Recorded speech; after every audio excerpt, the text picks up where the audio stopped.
Renowned African media leaderships voiced strong support for Ethiopia's push for fair and equitable access to sea routes, underscoring its crucial role in spurring economic growth and fostering continental unity.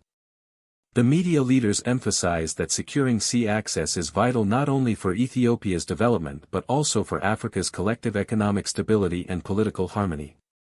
Abdoulaye Say, Director General of Gambia Radio and Television Service, affirmed Ethiopia's legitimate claim to access to the sea. Yes. I've heard about Ethiopia talking about access to the sea, talking about they need to have access to the sea because now Ethiopia is big and prosperous, but it's landlocked. Djibouti and Eritrea are serving as barriers to the sea. And I think it's a fair argument.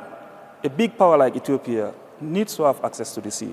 How can we have that? Historically, the land has been given to another country, but we can still negotiate as brothers. That is a possibility that we need to look at. We negotiate as brothers and give Ethiopia access to the sea. Why do we need to do that? Because if we do, Ethiopia will become more prosperous. And if Ethiopia becomes more prosperous, that means more prosperity for Africa. 130 million people, that is a huge population. The second biggest after Nigeria. We don't want to see Ethiopia fail. We want to see Ethiopia succeed. And I think it is a legitimate and political quest for Ethiopia to say it needs access to the sea. Ayanda Hollow, president of TV BRICS Africa, also echoed this sentiment, pointing to the interconnected interests of Ethiopia and its neighbors. Look, first we always need to have good relations with our neighbors. Yes, there will be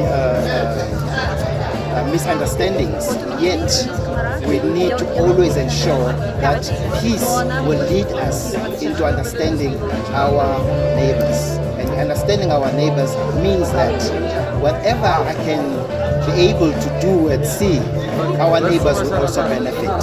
So it's important that your access to the sea is really, your neighbors need to come to terms that without you developing, they also won't develop. And there's a resource of the maritime that you can utilize more than anybody else in that region. So it is very, for me, critical and important that you do get the sea access, and your neighbors need to know that your development is also their benefit.